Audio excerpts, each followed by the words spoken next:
কথা বলেন ঠিক না? এরা মানবতা বিরোধী না, এরা মানবতা দরদি। কি সিলেট বলেন, কি নীলফামারী বলেন, কি ফেনী বলেন, যত প্রাকৃতিক দুর্যোগ, যত ঝড় তুফান যেখানে যা হয়েছে সবার আগে বাংলাদেশ জামাত ইসলাম ছুটে গিয়েছে। কাজী তোমরা যতই জনগণ থেকে বিচ্ছিন্ন করতে চাও, জামাত ইসলাম জনগণ থেকে বিচ্ছিন্ন হয় নাই, কলিজায় জায়গা করে নিয়েছে। কথা বলেন ঠিক না? অথচ এতটা দিন এদেরকে, আমার কথা বলছি বাস্তব জীবনে। গত পরশুদিন সকালবেলায় 8:45 আমার ফ্লাইট ছিল ঢাকায়। ভালো করে বুঝবেন, গত পরশুদিন সকালে যশোর এয়ারপোর্ট থেকে আমার 8:45 ফ্লাইট। আমি সাতক্ষীরা থেকে একটা গাড়িতে যাচ্ছি, আমার দুই পাশে দুই হিন্দু বসা, বুঝবেন কিন্তু আমার দুই পাশে দুই হিন্দু বসা। যশোর পর্যন্ত যাব। এখন ওরা যে কোন কারণে বলছে আমি জানি না, আমার পাশে আছে, আমি হুজুর মানুষ তাই দেখে বলছে কিনা তাও জানি না। ওরা হঠাৎ করে বলছে এইবার যা করি জামাত ইসলামকেই করব।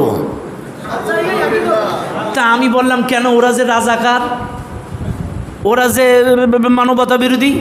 বলছে হুজুর কে কি করেছে না করেছে আমি জানি না, কিন্তু 5 আগস্টের পরে আমাদের বাড়ি ঘরদোর দোকানপাট সব লুট করে নিয়েছিল এক শ্রেণীর লুটেরা যারা, কিন্তু বাংলাদেশ জামাত ইসলামের কর্মীরা সেগুলো আবার আদায় করে আমাদের ফেরত দিয়ে গিয়েছে। আমাদের ফেরত দিয়ে গিয়েছে। দুই হিন্দু, নাম বলবো না, কালীগঞ্জে বাড়ি, দুই হিন্দু আমার পাশে বসে বলতেছে আরও অনেক কথা।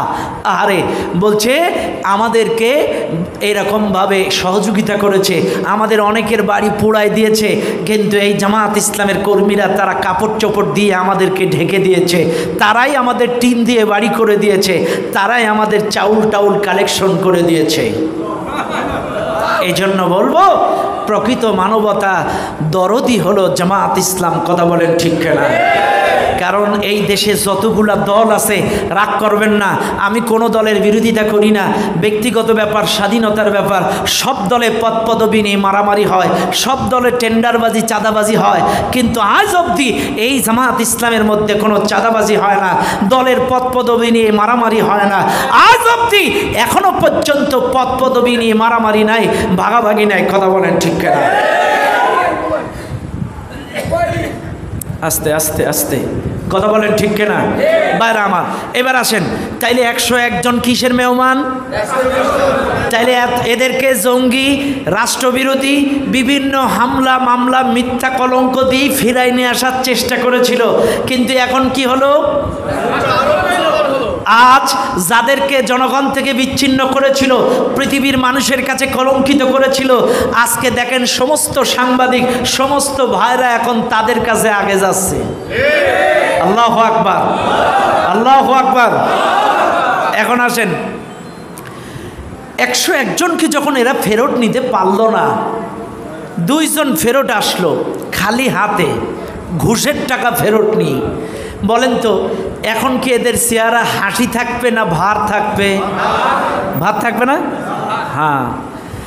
সম্মানিত ভাইরা আমার, বাবাজিরা আমার, 101 জন ফেরত এলো, এই কি বলে 2 জন প্রতিনিধি ফেরত এলো, 101 জনকে ফেরত নিতে পারল না।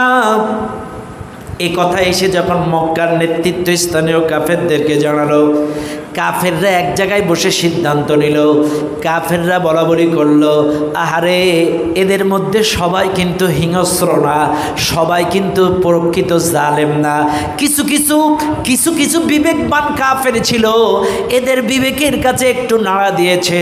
এরা বলছে আহারে কি পরিমাণ জুলুম নির্যাতনের স্টিম রুলার চালালে তারা এলাকা ছাড়তে বাধ্য হয়েছে।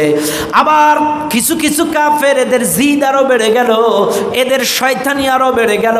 এই কাফেররা চিন্তা করলো টোটাল 5 বছর ইসলাম কবুল করেছে 141 জন, 101 জন যেহেতু চলে গেল, আগে জুলুম চালাতাম, 141 জনের উপরে নির্যাতন করতাম, হামলা মামলা যা করতাম 141 জনের উপরে, কিন্তু এখন তো 101 জন নাই। এবার বলেন তো 101 জনের এই হামলা মামলা কয়জনের উপরে? আগে যেটা 141 জনের উপরে হইতো এখন কয়জনের উপর হচ্ছে? খালি 40 জনের উপর।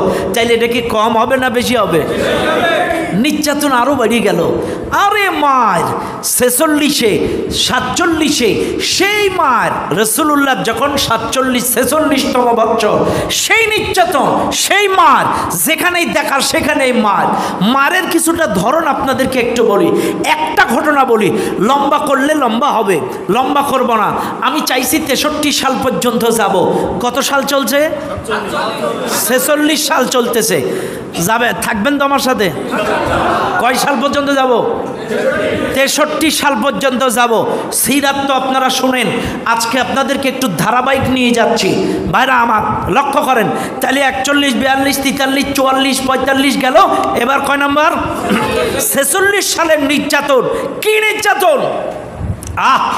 আম্মার বিন ইয়াসির ইসলাম কবুল করেছে, আবু জেহেল সেটা শুনেছে। আবু জেহেল এসেছে, এই আম্মার বিন ইয়াসির, তুমি নাকি ইসলাম কবুল করেছো, তুমি নাকি কালেমা পড়ে ইসলাম কবুল করেছো, তুমি নাকি রাসূলের হাতে বায়াত নিয়েছো, তুমি নাকি কোরআনের কথা শোনো, তুমি নাকি কোরআনের দাওয়াত মানুষকে দাও, তুমি নাকি ইসলামী আন্দোলন করো। বলছে, হ্যাঁ আমি ইসলাম কবুল করেছি, কালেমা গ্রহণ করেছি, আল্লাহর জমিনে আল্লাহর দ্বীনের জন্য কাজ করি, জমিন যার আইন চলবে তার এই কথা আমি বলি, আল্লাহর পক্ষ থেকে যে কিতাব নাজিল হয়েছে এই কিতাবের দাওয়াত মানুষের কাছে পৌঁছে দেয়। আবু জেহেল বলছে, তোমার পরিণতি কত খারাপ হবে তুমি কি জানো?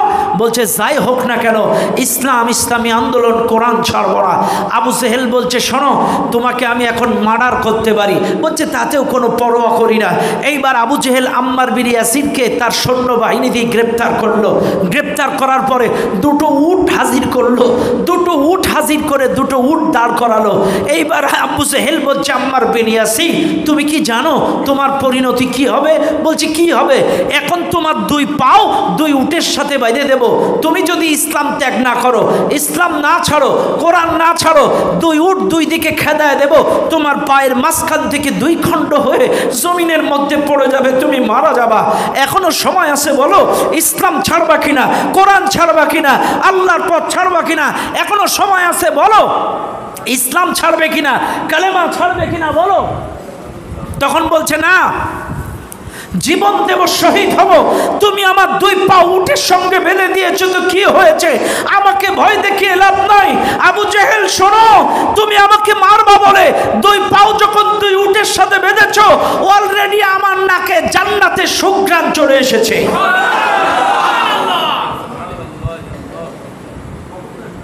আবু জেহেল ডাক দিয়ে বলল, আমার রাখালেরা সহজে কাম হবে না, দুই উট দুই দিকে খেদায় দাও। এবার দুই উট দুই দিকে খেদায় দিল।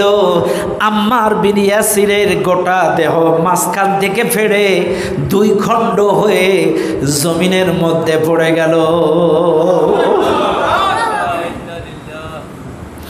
দুই খণ্ড হয়ে গেল। ও দুনিয়ার মানুষ, কি জুলুম! 46তম বছরে ছোট্ট 8-9 বছরের একটা মেয়ে পাহাড়ে যাইতো খড়ি কোড়ানোর জন্য, কাঠ কোড়ানোর জন্য। খড়ি কাঠ বুঝেন তো? কাঠেটারে কি বলে? খড়ি বলে। ছোট্ট 8-9 বছরের একটি মেয়ে। এই মেয়েটা রাসূল যেই পাহাড়ে ধ্যানে বসতেন, কোরআন নাজিল হতো, যখনই বলতো কোরআন নাজিল হবে, নবীজি দূর ওই পাহাড়ে চড়ে যেতেন, জাবালে নূরে চড়ে যেতেন। এবার পাহাড়ের মধ্যে খড়ি কুড়াইতে কুড়াইতে একটা ছোট্ট মেয়ে, 8-9 বছর বয়স, মেয়েটা দেখলো এই পাহাড়ের মধ্যে একটা মানুষ, মহামানব আছে। এইবার এই মেয়েটাকে বিশ্ব নবী ডাক দিয়ে বলে, মেয়েরে তুমি এই পাহাড়ে আসছো কেন? বলছে, দেখেন আমার বাবা সোহাইল বড্ড অসুস্থ, আমার বাবা অসুস্থতার কারণে সংসার ঠিকমতো চলে না, এই জন্য আমি ছোট্ট মেয়ে, আমি বাজার থেকে, পাহাড় থেকে, বিভিন্ন জায়গার থেকে আমি খড়ি কুড়ায়া বাজারে বিক্রি করি। এই যে কয়েক টাকা হয় এগুলো বাজারে বিক্রি করে বাড়ি নিয়ে যায়, সংসার চালায়। এবার নবীজি ডাক যখন একথা প্রশ্ন করলেন, তোমার বাবার নাম সোহাইল, তোমার নাম সালমা, মেয়েটা এবার ডাক দিয়ে বলে, বুঝলাম তুমি আমাকে প্রশ্ন করলে আমি কেন এসেছি এই পাহাড়ে, আমি তো জবাব দিলাম, কিন্তু তুমি কে, তোমার পরিচয় কে, তুমি কেন আসছো, কি কুড়াইতে আসছো পাহাড়ে, আমাকে একটু জানাও।